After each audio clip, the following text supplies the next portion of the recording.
Hey everybody, what's up? Welcome back to the channel. More coverage here from Raise the Black. So we're continuing on with the pirate subfactions that we're getting in this book. Today we're taking a look at a very specialized one. So if you like Blackbeard, and let's face it, if you're into this game and pirates in general and stuff like that, probably want to command Blackbeard at some point. Well, he has a custom force in the game, as do a lot of the higher end or more infamous special characters. So Blackbeard's men, very short-lived historically, right, for about a year. So, and again, this is teaches a specific list, and naturally he would have to be the commander for it. We get some force special rules, or selection of units, and then some command options. No force options, though, but we do get, again, several force special rules. So let's jump right in, guys. Very aggressive list, so you get a +2 when determining the attacker in a scenario, right? More often than not, that should be you. Although, if we think back to our faction review series, there are several factions that grant some sort of bonus like that, right?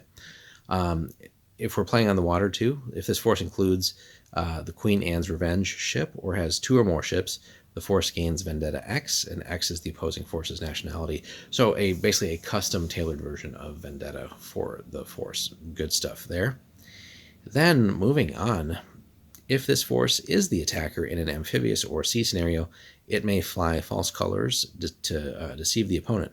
Roll a d10 at the start of each turn. On a 7-up, the ruse is discovered and has no effect, so no further rolls are made.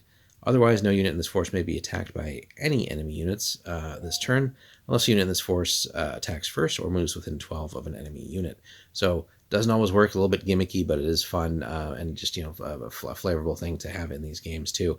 Now, I don't know if it's possible. I think you could, I guess, spend like a fortune point to re-roll that if you really wanted to, I guess, succeed, but at the same time fail the roll by rolling low enough to essentially not be discovered.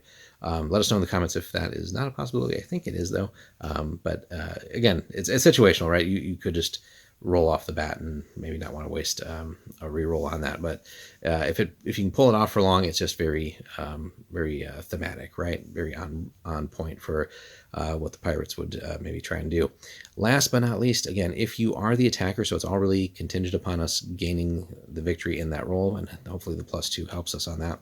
But if we are the attacker in a scenario, once per game, the controlling player may discard all the cards in their hand and replace them without spending a fortune point. We saw that in the Flying Gang faction, so we get that repeated here. And again, huge ability, right? It's only that one specific use of fortune, but it's nice to know that we have that, so then we can think about using our fortune points for some other things throughout the game and not have to be as stingy maybe with them or as careful with them, because we do have sort of an extra fortune point, but again, for this specific use. But again, that's probably going to come up in just about every game, right? Where everyone's going to draw that hand where they're like, yeah, this is not the set of cards I need right now, whether it's just not enough actions or maybe not activating at the right parts of the turn that you want. So something to consider there. So very welcome ability to have. Now on the core unit side, we don't have many options, but we don't really need any, right? They're pirates, so naturally we have pirates and roundsmen.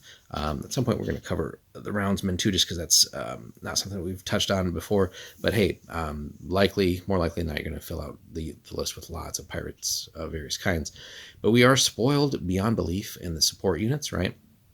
So we get sea dogs, and really here's where we're going to get a lot of our great sailing units or sailors, right?